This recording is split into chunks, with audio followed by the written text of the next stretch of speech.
Okay, so I had more feedback from you about last week's segment on race in America and my idea of asset reparations than just about anything else I've done. Here are a few of your tweets to @SteveHiltonX.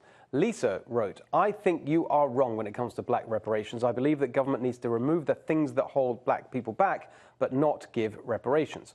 But many of you were open to the argument, like J.H. Griffin, who tweeted, good analysis of wealth disproportionality by race in America. I'm not sure the best way to fix the problem, but I've pondered this situation all my life. And then Laurie, who said yes to asset reparation for past discrimination against the African Americans in this country. Trump, good start with injustice in jails. Good idea to give loans at reduced interest. Teach how to run businesses. Black kids in private schools to counter, I guess, past discrimination. It was pretty evenly balanced in the end, but there was one thing that an overwhelming number of you said, and that was that Charlie Kirk should have had more time to make his argument. So you see, I read all your comments, and I do take them seriously. Here he is, Charlie Kirk, back to finish his point.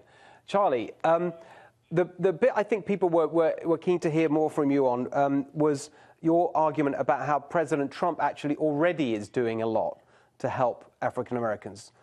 Keep going with that argument. Thrilled to be here, Steve. Absolutely, and you did a wonderful analysis last week talking about the last 50 and 60 years about how black Americans have not been doing as well as other groups in this country. And look, my argument was, and it remains, that President Trump has delivered amazing results the last 2 years. And if we're African Americans and all Americans, and if we're honest with ourselves, we need to look at, are things getting better? And if they're getting better, why?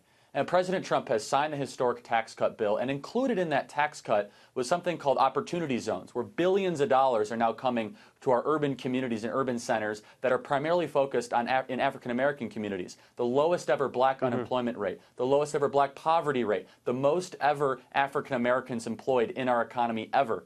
And look, is there a lot of work to do? Absolutely. But if things are getting better, then let's keep those trends going in the right direction. And in the State of the Union, President Trump talked about something, Steve, that you talked about in your book that I could not agree more, that school choice is an answer to a lot of our problems in this country, that we should have a voucher system, that parents should be allowed to get their kids out of bad schools into better schools, and that, honestly, a zip code should not determine a child's future. And so looking ahead, just on that particular point and any others, I mean, it seems to me that while you're right that the president does talk about this from time to time, it doesn't feel like he's, really getting recognition for this as a real kind of central theme of what he's trying to do. It seems to me that, he needs to do more, both in substance, but also just really showing people what he's driving at. And so I just would love to hear your thoughts on what Sure. You've made the point that he's already done a lot, but what about the future?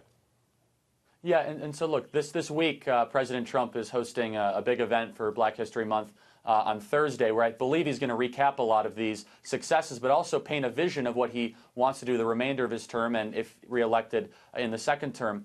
And Steve, what's really interesting here is we need to rebuild the family in America, the family unit. And one part of one of the reasons why the African American community has fallen behind is the rise in single motherhood rates since the passage of the Great Society Act under Lyndon Baines Johnson.